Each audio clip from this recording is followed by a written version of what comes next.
Salut à tous, on se retrouve pour l'épisode 2813 du Zap Image. On commence aujourd'hui en ce vendredi 16 février avec des anniversaires et tout d'abord celui de l'attaquant belge Loïs Openda, ancien joueur lensois, maintenant joueur du RB Leipzig. Il fête aujourd'hui ses 24 ans. Un petit rappel, il a marqué quand même 19 buts et 4 passes décisives cette saison en 31 matchs. Toute compétition confondue du côté de Leipzig, énorme recrue et des stats quand même magnifiques pour lui.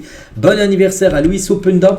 Et également Amine Gouiri, l'attaquant algérien de l'équipe de Rennes, il fête aujourd'hui ses 24 ans. Ahmed Junior Traoré, joueur de Naples, il fête également ses 24 ans aujourd'hui. Par exemple, tiens, le jeune joueur de Monaco, Elias Ben Seguir, il fête aujourd'hui seulement ses 19 ans. On continue, on va parler maintenant de tout ce qui s'est passé hier soir. Donc il y avait des barrages d'Europa League et d'Europa Conference League. On va parler des équipes françaises qui ont joué hier, parce qu'il y en avait quand même 4 qui jouaient. Et on commence tout d'abord avec l'Olympique de Marseille en Allemagne. C'était du côté de Hambourg ce match, parce qu'il ne pouvait pas se jouer en Ukraine par rapport à la guerre. Bref, le Shakhtar contre Marseille, score final 2 partout. Donc voilà, bon, j'ai pas pu voir le match, hein. J'étais pas présent pour regarder la rencontre, mais j'ai pu voir que Marseille menait 2-1 au bout de 90 minutes de jeu et ils ont pris un but à la 90e plus 3 minutes de temps additionnel. C'est dommage. Bon, après, c'est encore jouable, bien sûr, la qualif, hein, pour Marseille. La semaine prochaine, jeudi prochain, ça sera au Vélodrome, mais il va falloir s'imposer. Si Marseille, bien sûr, veut accéder au 8e de finale de cette compétition, donc les deux buteurs côté Olympique de Marseille, Aubameyang et Ndiaye. Donc voilà. Donc les statistiques de la partie, bon, ça a été un match plutôt serré. Bon, Marseille a peut-être eu un peu plus de tirs, 3 tirs de plus que le Shakhtar, mais les tirs cadrés, 4 tirs cadrés pour les deux équipes, on va dire que le nul est plutôt logique. Entre ces deux formations est toujours fragile, en tête à 2 reprises avec Marseille qui a mené 2 fois dans le match. Ça, c'est dommage de ne pas gagner à la fin de la rencontre. Donc l'OM a concédé un match nul frustrant de partout face au Shakhtar à Hambourg en barrage aller, de Ligue Europa ce jeudi soir. Et c'est vrai que Marseille, de nouveau, c'est un match sans victoire. Et c'est vrai que les 7 dernières rencontres de l'Olympique de Marseille, c'est 6 matchs nuls et 1 défaite. Donc leur dernière victoire, les gars, ça remonte. C'était au début d'année, le premier match de l'année 2024. C'était un match de Coupe de France contre Thionville. Thionville, c'est une équipe de National 3. C'est une équipe de 5e division française. Ils avaient gagné 1-0 difficilement. Et depuis, il y a eu pas mal de nuls. Bon, Rennes, c'est une défaite, mais c'était quand même un nul, parce que ça s'est joué au tir au but. Leur seule défaite, c'est Lyon, mais voilà, il n'y a pas eu de victoire. Et ça, c'est un problème. Il y a eu pas mal de matchs nuls. Et un match nul, tu n'avances pas trop. Et du coup, c'est que Marseille, on peut prendre ce mot, est en crise actuellement. Cette équipe, donc Marseille n'a gagné que 2 de ses 20 derniers matchs à l'extérieur en Ligue Europa. 9 matchs nuls et 9 défaites.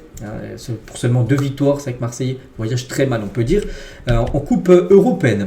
Gattuso, le coach, après ce match, il a dit: le match, c'est la photo de notre saison. J'ai pas la clé aujourd'hui pour répondre à cette question. Il comprend pas pourquoi l'équipe n'arrive pas à s'imposer. Et il a dit, regardez, au micro, je sais pas c'était de qui, le micro de l'Europa: sincèrement, je ne sais pas comment entraîner ce type d'équipe. Cette équipe de Marseille, c'est pas en gros il a encore du mal tout simplement à trouver les automatismes pour cette formation phocéenne.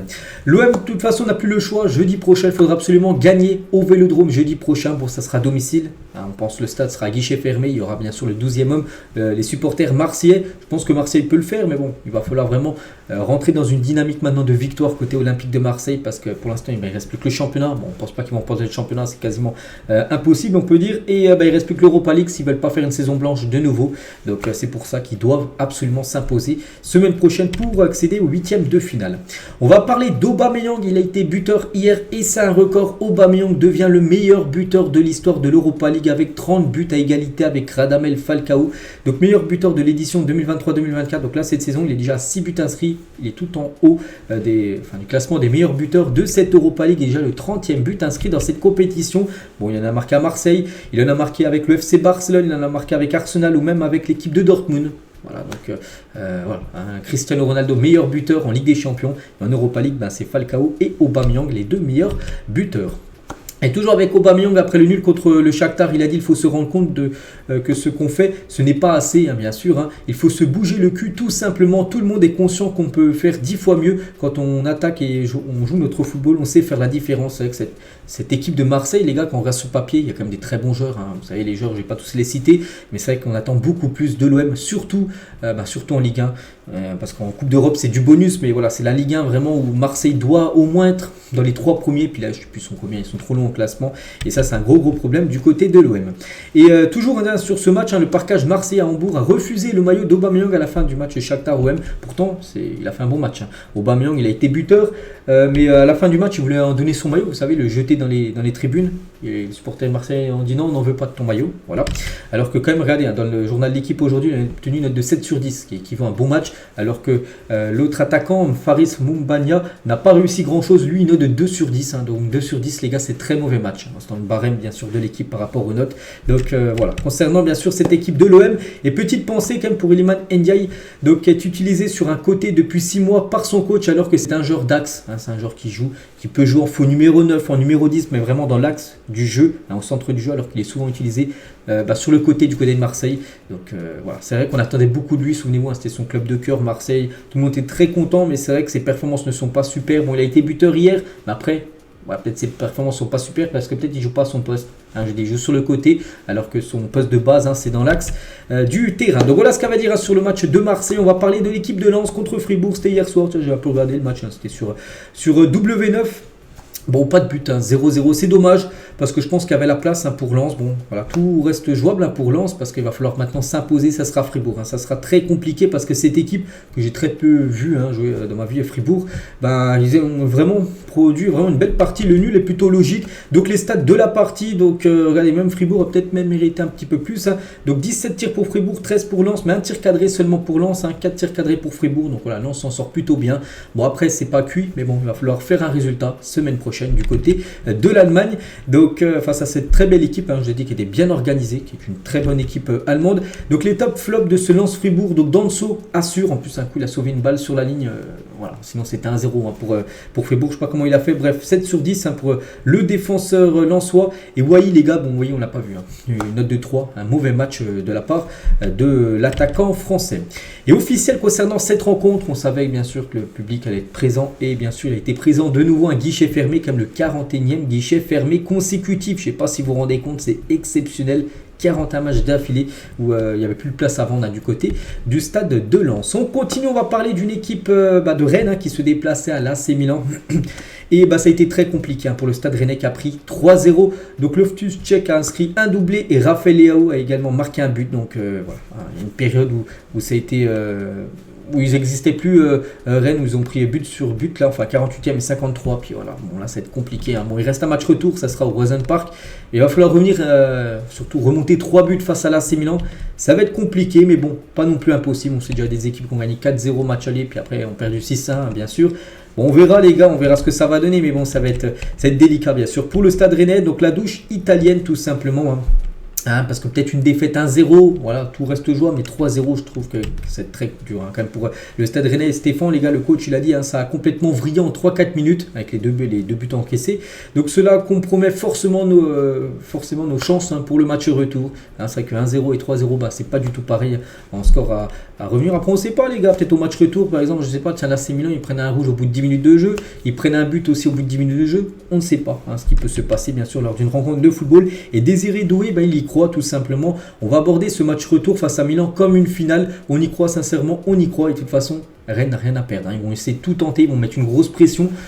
Quitte à perdre, voilà, il faut essayer de toute façon. Si tu perds, au moins tu auras tenté. Il faut tenter quelque chose que faire un match sans rien faire. S'ils jouent ce match en optique, ils ne vont pas passer. Ça va autant déclarer forfait, bien sûr. Concernant cette rencontre, c'est ça que cette équipe de Milan, c'est très compliqué d'aller les battre chez eux. Donc il y a seulement Lille, les gars, qui a réussi cet exploit. Lille est le seul club français à avoir vaincu l'AC Milan à San Siro, et en plus 2 fois Lille. En 2006, il a gagné 2-0, et en 2020, il y a quelques années, ils avaient mis un 3-0 à Milan à San Siro. Je vous parle. Sinon, beaucoup d'équipes ont échoué, comme Lens, comme Bordeaux, comme l'OM, comme Lyon, comme le PSG 3 fois, dont une fois là, il y a quelques mois. La GOCR, même Strasbourg aussi. 4 fois, Strasbourg, ils ont échoué du côté de San Siro. Il y a seulement Lille, 2 fois, eux, 2 fois ils sont allés là-bas, 2 fois ils ont gagné, ils ont jamais perdu, c'est quand même incroyable cette équipe lilloise. Bref, toujours sur ce match, donc 2 internationaux champions de France réunis, Mandanda côté rennais et Mike Maignan Le gardien de l'équipe de France était bien sûr le gardien du côté de l'AC Milan. Et les supporters rennais, je dis qu'ils étaient en nombre. Il y a plus de 10 000 supporters de Rennes quand même qui ont fait le long déplacement entre Rennes et Milan. Ils ont mis le feu. Regardez, des fumigènes ont été craqués. Bon, après, voilà. Pour eux, bien sûr, ça a dû être une soirée amère par rapport surtout au résultat. Il y a bien sûr une défaite 3-0. On continue avec la dernière équipe française. On a déjà parlé de 3 équipes. Donc, il y avait aussi Toulouse qui jouait du côté du Benfica. Et c'est rageant pour Toulouse. Bon, enfin une défaite 2-1.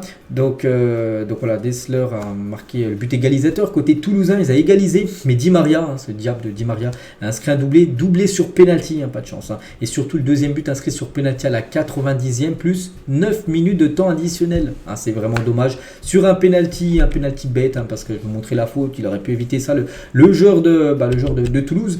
Bref, bon, après le Benfica a quand même dominé. Cette équipe de Toulouse, plus de 28 tirs, 6 tirs cadrés. Voilà, 2 buts marqués. Donc Toulouse a résisté. Mais voilà, ça a été trop compliqué. Ils cèdent, mais bon, 2-1 les gars, c'est seulement maintenant, il n'y a plus de but à l'extérieur. C'est un but à revenir. Toulouse a déjà battu par exemple Liverpool cette saison chez eux, même si c'était l'équipe B quasiment de Liverpool. On ne sait pas ce qui peut se passer. Toulouse, vraiment des chances les gars de passer. Bon, il va falloir absolument de toute façon gagner contre le Benfica. Semaine prochaine, et Di Maria fait craquer Toulouse. Et c'est rageant surtout avec 2 pénaltys et surtout ce pénalty en toute fin de match, 90 plus 8 ou 9 minutes de temps additionnel. Donc c'est ça vraiment qui a fait mal. Et Di Maria, c'est vrai qu'il a marqué un doublé, une note de 8 sur 10 en réel. Di Maria, tiens, n'oubliez pas qu'il finit la saison à Benfica, puis après il retourne du côté du championnat argentin pour finir certainement sa carrière, mais là au Benfica. Mais il a été décisif et il fait mal, il fait mal à la France, il fait mal à Toulouse, il fait mal à l'équipe de France, parce qu'on se souvient de la finale de la Coupe du Monde, il avait été exceptionnel. L'ancien joueur du PSG, et c'est que cette faute où il a inscrit son penalty, le but à la 90e plus 8, regardez, il y a la semelle, il y a faute les gars.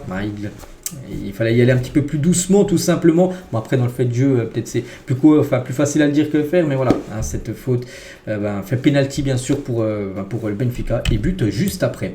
Et on sait tous que Toulouse va tout donner la semaine prochaine au Stadium pour l'exploit. C'est vrai que c'est pas fini, il y a seulement un but à revenir et Toulouse peut le faire, même si voilà, quand même, le Benfica est favori. Voilà, Toulouse peut le faire bien sûr à domicile devant ses supporters, où le stade sera guichet fermé. Les supporters aussi étaient en déplacement en nombre. Plus de 3200 supporters toulousains sont au stade de la Louse pour assister à la rencontre contre le Benfica. Donc là aussi ça a dû être frustrant, surtout ce deuxième but encaissé, j'ai dit en toute fin de rencontre. Donc dommage, mais tout reste jouable pour cette équipe du TFC. Et le foot qu'on aime, un échange d'écharpes entre supporters toulousains et ceux du Benfica à la fin du match.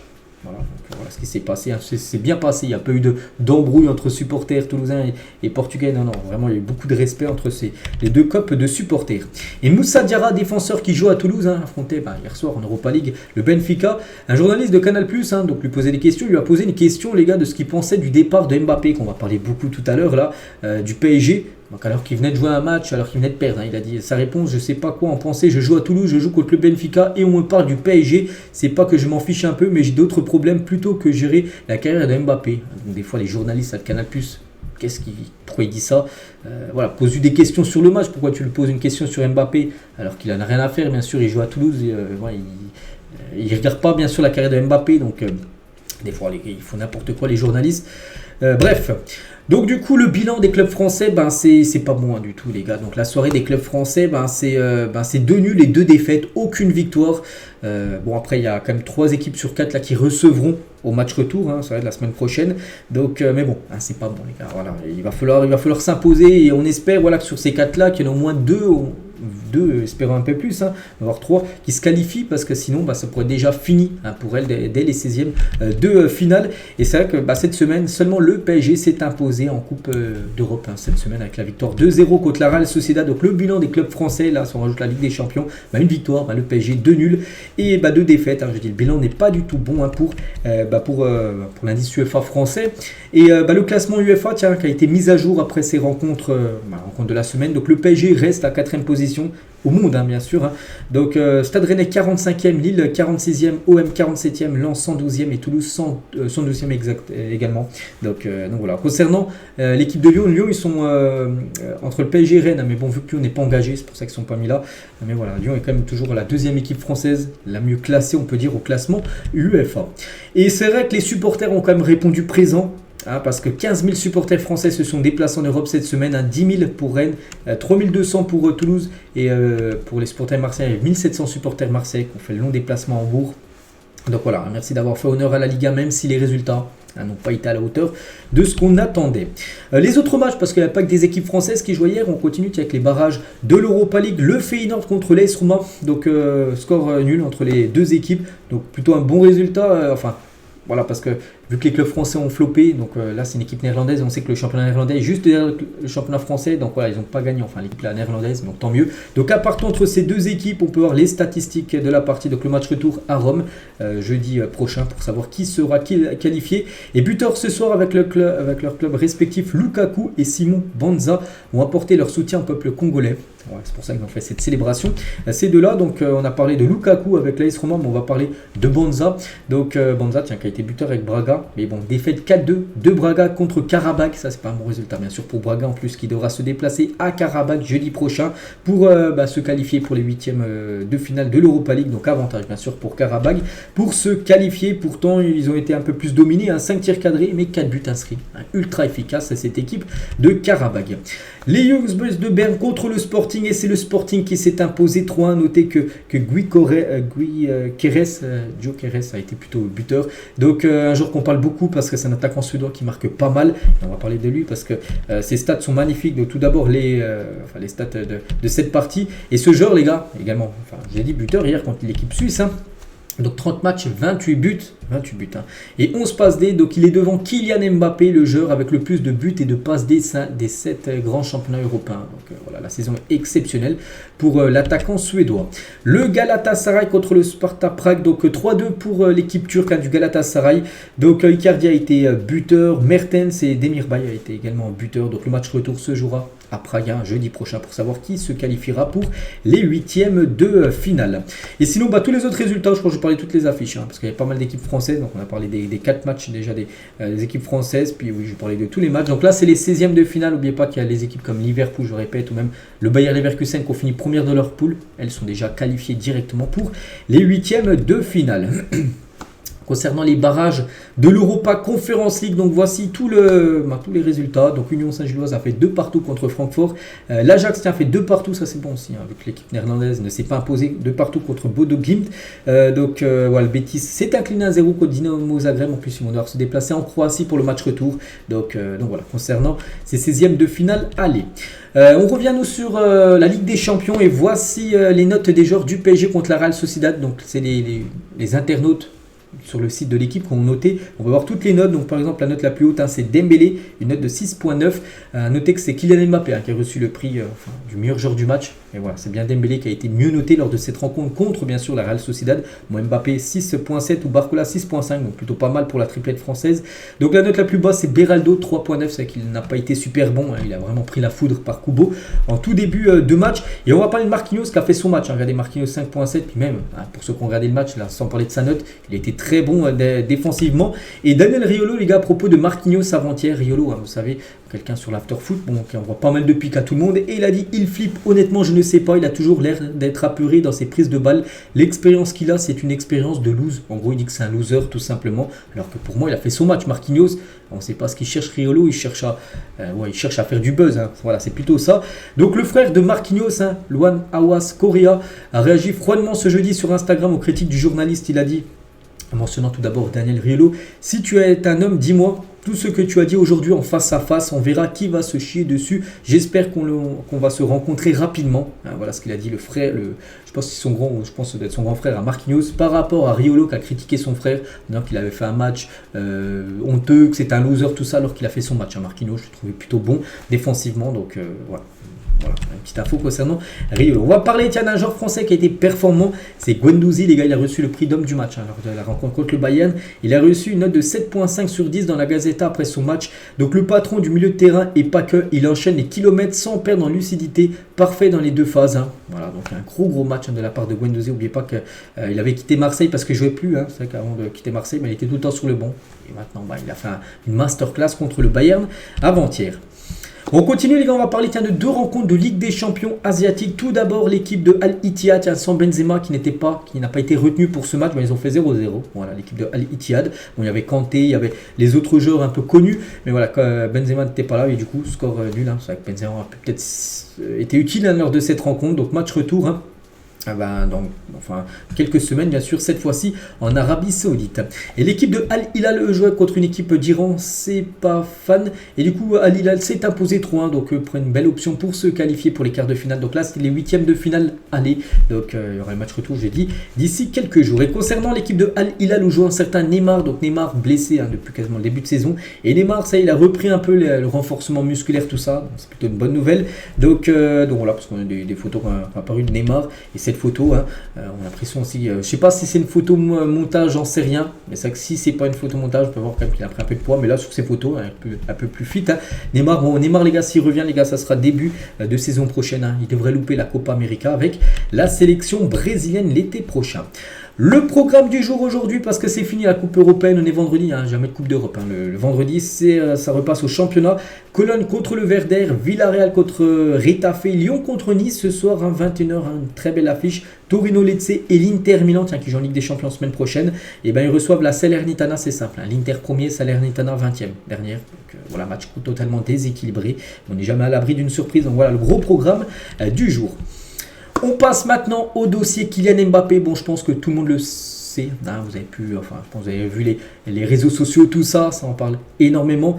Et nous, on en parlait. Ceux qui me suivent tous les jours, vous savez que j'en parle souvent. Et là, depuis quelques semaines, vraiment, ça a pris notre tournure. Foot Mercato l'avait déjà dit il y a à peu près un mois. C'était après le match contre l'US Revel que Mbappé allait quitter le PSG. Donc ça y est, les gars. C'est fait à 99,9% Mbappé, parce qu'il manque encore 0,01% parce qu'il manque encore l'officialisation. Mais voilà, c'est fait les gars. C'est décidé, je te quitte en une du journal L'équipe aujourd'hui.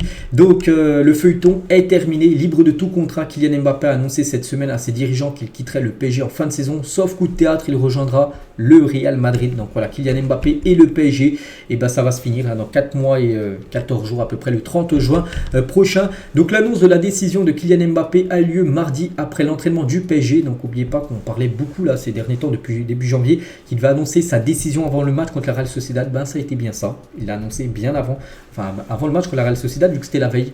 Parce que mardi, il y a eu l'entraînement d'avant-match contre la Real Sociedad. Donc il l'a dit, il l'a pas dit publiquement, mais il l'a dit à Nasser, parce qu'il a toujours dit qu'il allait, qu'il allait le communiquer tout d'abord au président. Voilà, du PSG, par respect bien sûr.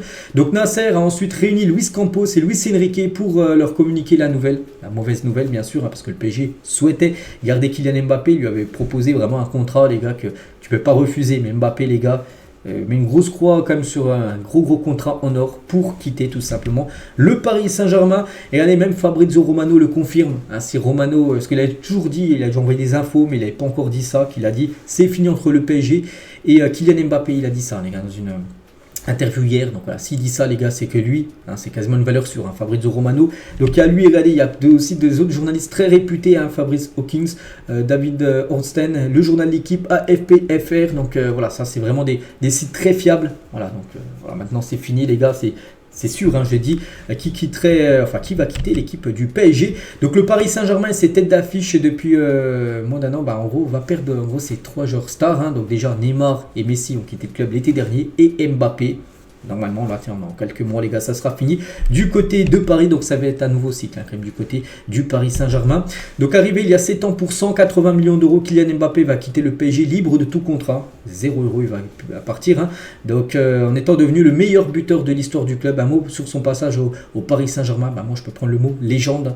Voilà, même s'il a 25 ans, pour moi, c'est une légende du Paris Saint-Germain. Le meilleur joueur de l'histoire du PSG. Et de loin, Kylian Mbappé, un petit rappel de tout son palmarès, de tout ce qu'il a gagné, que ce soit avec le PSG ou à l'équipe de France ou Monaco. Donc déjà il a commencé à Bondy, ensuite il est parti à Clairefontaine, ensuite à Monaco, 27 buts, au PSG 243 buts, en équipe de France 46 buts. Il a gagné la Coupe du Monde, finaliste d'une autre Coupe du Monde, la National League. Il a remporté 6 fois la Ligue 1, 5 fois avec le PSG, 1 fois avec Monaco. Bien parti pour remporter de nouveau la Ligue 1 en fin de saison. Il a remporté 5 fois le Trophée des Champions, 3 Coupes de France, 2 Coupes de la Ligue, 1 fois l'Euro U19. Donc merci pour tous les gens de Kylian Mbappé qui va quitter quand même notre championnat, un championnat français. Moi j'ai continué, tout le monde va continuer à suivre bien sûr ses performances. Mais dans le championnat de Ligue 1, les gars, c'est une énorme perte de perdre. Kylian Mbappé. Donc si Mbappé venait à vraiment quitter le PSG, bon maintenant c'est sûr, hein. Donc il jouerait donc son dernier match face au FC Metz, qui était également son premier adversaire lorsqu'il a rejoint la capitale. Donc quand il est arrivé, il avait joué contre Metz, à Metz, une victoire 5-1 du PSG. Normalement le dernier match de la saison là, du PSG, c'est un déplacement à Metz, 34e et dernière journée. Ben voilà, on peut dire la boucle sera bouclée tout simplement. Concernant Kylian, hein, et Jérôme Rotten raconte la réaction de Nasser suite à l'annonce de Mbappé. Ils se sont tapés dans la main. Il a apprécié que Mbappé vienne lui annoncer sa décision en tête à tête, hein, parce que c'est Mbappé qui est parti lui dire il n'y aura pas de sanction. Il est content de son investissement total, donc il n'y aura pas de sanction parce que Nasser aurait pu disjoncter et dire ouais, tu veux partir, parce que bien sûr ça passe pas, en plus c'est pas gratuitement, tu joueras plus jusqu'à la fin de saison. Non, voilà, il y a beaucoup de respect, donc ils sont tapés dans la main, donc il a dit c'était peut-être bonne chance, hein. Donc il va bien sûr finir la saison, il part pas aujourd'hui, hein. En fin de saison là il rejoindra son nouveau club. Il y a forcément de la déception, mais c'est un homme d'affaires, hein. Il s'est déjà fait à l'idée de perdre une partie de son investissement réalisé il y a 6 ans sur Mbappé. C'est vrai qu'il avait acheté 180 millions d'euros, puis le joueur part gratuit, donc bien sûr tu perds de l'argent. Mais Mbappé a apporté beaucoup au PSG, il a apporté beaucoup en termes de notoriété, de chiffre d'affaires, parce que Mbappé, les gars, c'est une marque maintenant, il est connu pas qu'en France, hein, vous savez, il est connu énormément dans le monde, donc les sponsors, tout ça paye beaucoup pour sponsoriser le PSG de Mbappé, donc il a rapporté plus, hein, que son investissement de 180 millions d'euros, bien sûr, Kylian Mbappé, mais bon, le PSG va économiser son énorme salaire, parce qu'Mbappé, c'était un salaire de fou du côté du Paris Saint-Germain. Dugarry qui a remercié Kylian Mbappé, je suis soulagé, content pour Mbappé, je le remercie pour tout ce qu'il a fait. Je ne l'ai pas raté, mais c'est un grand joueur, hein. J'ai adoré le voir jouer en Ligue 1. C'est une nouvelle page qui s'ouvre, je trouve ça super. Le moindre imbécile qui voudra le siffler est un naze. Un merci pour tout ce qu'il a fait. Je pense que les supporters du PSG vont comprendre en gros que voilà. Par exemple, le prochain match à domicile, je ne sais même pas si c'est, il y aura un prochain match au Parc. Je ne pense pas qu'il va être sifflé Kylian Mbappé parce que voilà, hein, par rapport à tout ce qu'il a fait au club, voilà, les supporters du PSG, hein, les plus fidèles, comprennent en gros qu'il a peut-être des envies d'ailleurs, Kylian Mbappé, après plus de 7 ans passés bien sûr au club.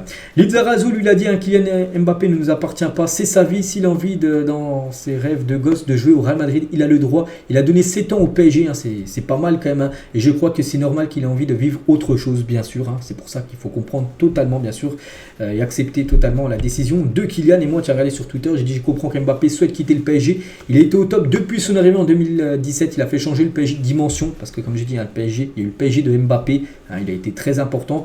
Donc bonne chance à lui au Real Madrid parce que normalement, même si c'est pas encore sûr, ça devrait être le Real, son futur club, et on espère pour lui qu'il va enchaîner les ballons d'or parce qu'il en mérite au moins un, voire même peut-être plusieurs, hein, Kylian Mbappé, parce que c'est un très grand joueur et on peut peut-être penser qu'au Real, peut-être qu'il aura peut-être un peu plus de chances de remporter des ballons d'or qu'au PSG. On verra bien sûr, hein. Et Nasser, les gars, à l'été 2021, il avait dit, hein, tiens, il y a 3 ans les gars, donc Kylian Mbappé va rester à Paris, on ne va jamais le vendre et il ne partira jamais libre. Et voilà, du coup, il devrait bien partir libre l'été prochain. Kylian Mbappé, vu qu'il est en fin de contrat, c'est vrai qu'un joueur comme Mbappé, il va partir pour 0 €. Hein, c'est vrai que c'est dommage, c'est le meilleur joueur du monde.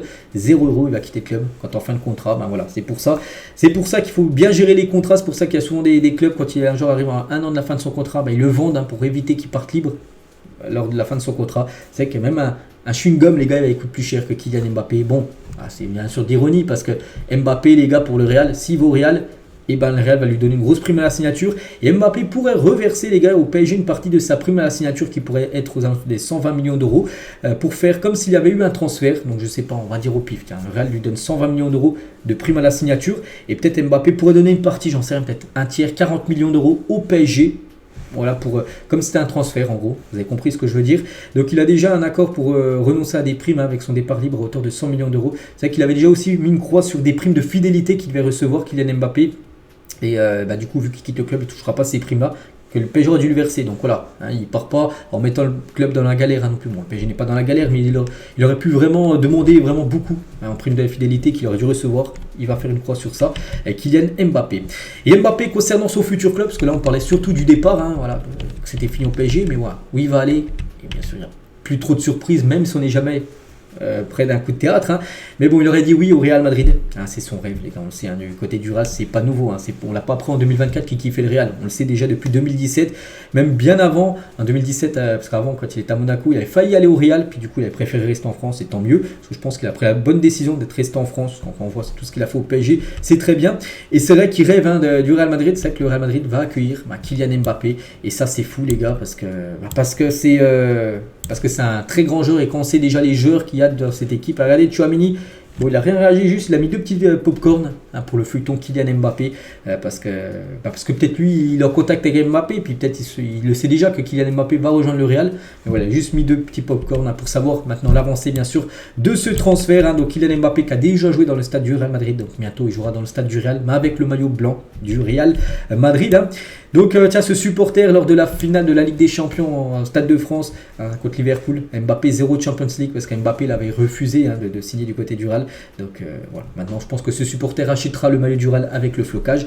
Kylian Mbappé derrière, et c'est vrai que le Real les gars va avoir vraiment une équipe de fou avec Vini, avec Rodrigo Bellingham et Mbappé en attaque. Mbappé devrait être le numéro 9, le joueur qui va remplacer Benzema. Donc là cette saison il joue celui pour intérim, mais la saison prochaine ça intérim bien Mbappé qui a joué en 9 parce que il peut jouer aussi couloir gauche, mais bon il y a Vini, donc voilà, les deux vont pas jouer au même couloir, donc Mbappé je pense qu'il va au Real pour être le numéro 9 de cette équipe, surtout que là il joue 9, puis on a l'impression que maintenant il commence à s'habituer à jouer à ce poste de numéro 9, Kylian. Donc c'est vrai qu'elle va être exceptionnelle cette attaque. Je ne sais pas comment il va gérer ça Carlo Ancelotti. Peut-être Rodrigo du coup ira sur le banc, j'en sais rien, ou peut-être avec une attaque à 4, 3 devant, puis en numéro 10 Bellingham. Voilà, elle va être exceptionnelle cette équipe du Real Madrid l'été prochain. Ça va être la meilleure équipe du monde, même si déjà actuellement on pense que c'est déjà la meilleure. Et Fred Hermel qui est un consultant les gars en Espagne, il a dit sur la possibilité de Kylian Mbappé au Real Madrid, il a dit: j'ai envoyé un message au président du Real Madrid tout à l'heure, il m'a dit qu'il n'en savait pas plus que moi. Bien sûr, on va tous le croire. Bien évidemment, Florentino Pérez, c'est son rêve d'avoir Kylian Mbappé depuis longtemps. C'est qu'il en rêve de Kylian. Et là, vraiment, il ne veut pas tout gâcher. Pour l'instant, il dit rien. Le Real Madrid est en train de travailler, bien sûr, en sous-marin. Ils disent rien, mais ils travaillent bien évidemment avec Kylian pour. Peut-être qu'il y a déjà un accord, peut-être qu'il y a un accord secret. Je pense même en plus qu'il y a un accord secret et que tout se fera certainement. Voilà, certainement qu'on arrivera en fin de saison parce que pour l'instant, il n'arriverait pas maintenant. Ce serait bien sûr le 1er juillet qu'il arriverait. Mais imaginez, moi je pense juste, imagine le PSG se qualifie, c'est un PSG Real, les gars, en quart de finale. Voilà, j'ai hâte de voir ça. J'ai hâte de voir ça, tout simplement. Donc il y a des clubs, les gars, qui rêvent de Kylian Mbappé vu qu'il est libre. Donc comme Retafe, les gars, tic-tac, regardez ce qu'ils ont mis. Voilà, c'est sur leur compte Twitter officiel. Bon, il n'y aura jamais Retafe, mais bon, c'est qu'il est libre, il peut s'engager où il veut. Peut-être Mbappé va dire non, je n'ai pas envie d'aller au Real, je veux aller à Retafe. Ou le Barça, les gars, s'est renseigné aussi sur Kylian parce que le Barça cherche des gros coups. Des joueurs libres et Mbappé est libre. Bon, après, ce serait très compliqué parce que niveau salaire, le Barça ne pourra pas assumer, bien sûr, l'immense salaire de Kylian Mbappé.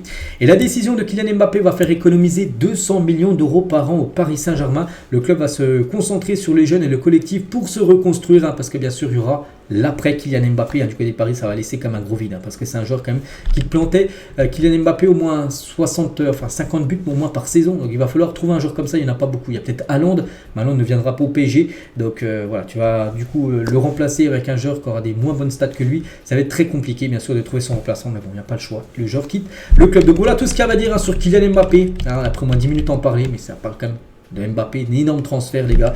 Donc c'est pas encore officiel, c'est vrai qu'il n'y a encore rien d'officiel, mais bon là à partir d'aujourd'hui, là vraiment on voit que voilà, c'est fini entre l'équipe parisienne et son meilleur joueur, son meilleur buteur. Toujours avec le Real, c'est pas fini parce qu'au Real les gars, ils veulent vraiment faire un mercato XXL l'été prochain. Donc en plus de Mbappé, accord trouvé entre Alphonso Davies et le Real Madrid. Le Real doit maintenant trouver un terrain d'entente avec le Bayern Munich. Le Canadien sera un an de la fin de son contrat cet été. Ce qui pourrait pousser les Bavarois à céder leur latéral pour ne pas le voir partir libre l'été prochain. J'en ai parlé tout à l'heure. Donc c'est vrai que l'été prochain, il n'y aura plus qu'un an de contrat. Et si le joueur ne prolonge pas, le Bayern sera obligé de le vendre. Sinon, il le perdrait libre en l'été 2025. Un peu Mbappé là. Donc voilà, c'est pour ça qu'il devrait bien être vendu l'été prochain, certainement au Real, parce que le joueur souhaite signer du côté du Real Madrid. Donc il ne manque plus que l'accord avec le Bayern pour que ça soit fait, parce que David est lui d'accord avec le Real Madrid. Du côté toujours du Real, parce qu'il n'y a pas mal d'infos concernant cette équipe de Ancelotti, vu que Ferland Mendy prolonge son contrat, même si David rejoint le club. Parce que c'est un défenseur gauche, il y a David qui est là, enfin qui va arriver, il y a Fran Garcia qui est également défenseur gauche, donc ça fait comme 3 défenseurs gauche dans cette équipe. Je ne sais pas s'il y en a besoin d'autant, mais bon, Carlo Ancelotti aimerait que Mendy prolonge son contrat, même si David rejoint l'équipe. Concernant le sens des départs, donc un joueur devrait bien quitter le club, c'est Modric et lui. C'est légende d'un autre club. Donc on se rapproche de plus en plus de la fin de l'histoire entre Modric et le Real. Donc lui il est en fin de contrat, tiens, en fin de saison là, pareil. dans 4 mois et 14 jours exactement. Donc ce n'est pas encore décidé à 100%, mais le Croate ne devrait pas prolonger en fin de saison. Hein. Le numéro 10 sera donc libre la saison prochaine. Donc voilà. Et pourquoi en gros ça a été la goutte d'eau? Parce que le match face à Leipzig où il a joué 0 minutes, il s'est même pas échauffé. Ah, ça a été fini parce qu'en gros il y a une énorme concurrence au milieu de terrain du côté du Real Madrid et du coup il joue plus. Ah, c'est vrai que cette saison il joue pratiquement pas. Et lui a encore besoin de temps de jeu et c'est pour ça qu'en fin de saison il devrait quitter cette équipe du Real Madrid. Luka Modric, c'est que lui c'est le numéro 10. Et voilà, Mbappé, il y a des chances qu'il prenne le 10 au Real Madrid. L'été prochain, vu que Vigne a le numéro 7, il y a le numéro 9 qui est dispo, je crois. Après, je ne sais pas s'il y aura le numéro 9. Peut-être Hendrik prendrait le numéro 9. Parce qu'il y a Hendrik aussi qui va arriver au Real. Et Mbappé, le 10 sera libre. Et on pense qu'il pourrait prendre ce numéro 10, Kylian Mbappé. On continue les gars, on va parler de l'équipe de Manchester United pour 2023 et l'équipe la plus chère et surtout l'équipe la plus chère jamais constituée selon un rapport de l'UEFA. En gros c'est l'équipe la plus chère de l'histoire du football, l'équipe de Manchester United. Donc tous les transferts de l'été 2023, y compris Özlund, Mason Mount et André Onana ne sont pas inclus dans la valeur finale. Hein. Mais bon, l'équipe, si tu cumules toutes les valeurs des joueurs de Manchester, c'est plus de 1,422 milliard d'euros. Et c'est l'équipe tout en tête. Hein. Regardez, l'équipe la plus chère. Après, il y a l'équipe de Manchester City. La valeur actuelle de l'effectif de City, c'est 1,286 milliard d'euros. Après, il y a Chelsea, 3 clubs anglais. Puis après, il y a le Real. Il y a le PSG, les gars, 938 millions de valeur actuellement si on cumule toutes les valeurs des joueurs. Après il y a Liverpool, après on peut voir le reste du top 10, donc voilà, c'est bien Manchester, hein. Pourtant Manchester flop un peu quand même cette saison, selon en championnat, mais c'est bien l'équipe, et c'est l'équipe la plus chère de l'histoire en gros du football, avec ces joueurs qui coûtent énormément cher. Et on peut voir le reste du classement, donc jusqu'à l'Inter c'est le top 10, par exemple le Barça 11e, 576 millions, là pour le Barça quasiment 1 milliard de moins quand même que Manchester, c'est fou. Le Bayern c'est 534, ou par exemple Aston Villa c'est 500 millions d'euros, la valeur on peut dire de l'équipe. On va parler de Sébastien Haller, a été accueilli en héros par ses coéquipiers de Dortmund après sa victoire en Coupe d'Afrique des Nations dimanche dernier, on se souvient bien sûr. Hein. Donc là il est revenu parce qu'il a passé quelques jours de repos pour fêter le titre. Hein. Il n'est pas arrivé au lendemain de la victoire directement à Dortmund, non, il y a eu quelques jours. Et bien sûr à Dortmund on l'a attendu avec des maillots, plutôt des drapeaux ivoiriens pour fêter avec lui bien sûr ce titre. Hein. Regardez, il est arrivé, puis ça a été la fête bien sûr. Hein. Dans le centre d'entraînement, on peut dire du côté du BVB. La même chose les gars du côté du Bayer Leverkusen qui met en vedette Odilon Kossounou dans leur installation après le titre de champion d'Afrique. Regardez le stade du côté du Bayer Leverkusen. Félicitations Odilon par rapport à ce titre bien sûr de champion d'Afrique. La même chose du côté de Reims les gars. Oumar Diakité accueilli comme il se doit par les joueurs du stade de Reims après son triomphe à la CAN avec la Côte d'Ivoire. Donc là aussi il y a eu des gâteaux, il y a eu un gâteau, il y a eu des chapeaux aux couleurs vert et orange bien sûr, avec couleurs ivoiriennes pour fêter bien sûr ce titre. Et la même chose à peu près dans tous les clubs. Pareil à Monaco les gars, avec Wilfried Singo aussi, avec on peut voir Crépin Diatta, un joueur qu'il a battu en plus en 8e de finale. C'était lors du match entre la Côte d'Ivoire et le Sénégal. Et regardez cette photo, Hakim Ziyech et Serge Aurier. Donc Ziyech, joueur marocain, et Aurier, joueur ivoirien qui a gagné la CAN. Donc les deux maintenant, parce que n'oubliez pas que Serge Aurier, pendant qu'il est à la CAN, il a signé du côté de Galatasaray. Donc maintenant les deux sont à Galatasaray. Et n'oubliez pas que le Maroc, on peut dire permis à la Côte d'Ivoire d'aller un peu plus loin la CAN. Voilà la connexion on peut dire entre les deux. Et sinon toujours avec cette CAN, donc là il y a eu le classement FIFA qui a été mis à jour. On va surtout nous regarder les équipes africaines. Donc coup d'œil sur l'évolution au classement des nations africaines, vu qu'il y a eu seulement les nations africaines qui ont joué là lors du mois de janvier, vu que par exemple la France n'a pas joué, vu qu'il n'y a pas l'euro par exemple. Hein. Donc le Maroc les gars a gagné une place par rapport à au nouveau classement. Donc ils sont 12e, le Maroc, le Sénégal 3 places gagnées. Mais pas que le Sénégal ça ils ont échoué en 8e, mais ils ont gagné leurs 3 matchs de poule, donc ils ont pris quelques points et quelques places gagnées. Le Nigeria finaliste, plus 14 places gagnées. La Côte d'Ivoire grand vainqueur de cette CAN qui était 49e avant la compétition, ils gagnent 10 places à la Côte d'Ivoire. Maintenant ils sont à la 10e position. La Tunisie et l'Algérie moins 13 au classement, ils ont perdu beaucoup de places.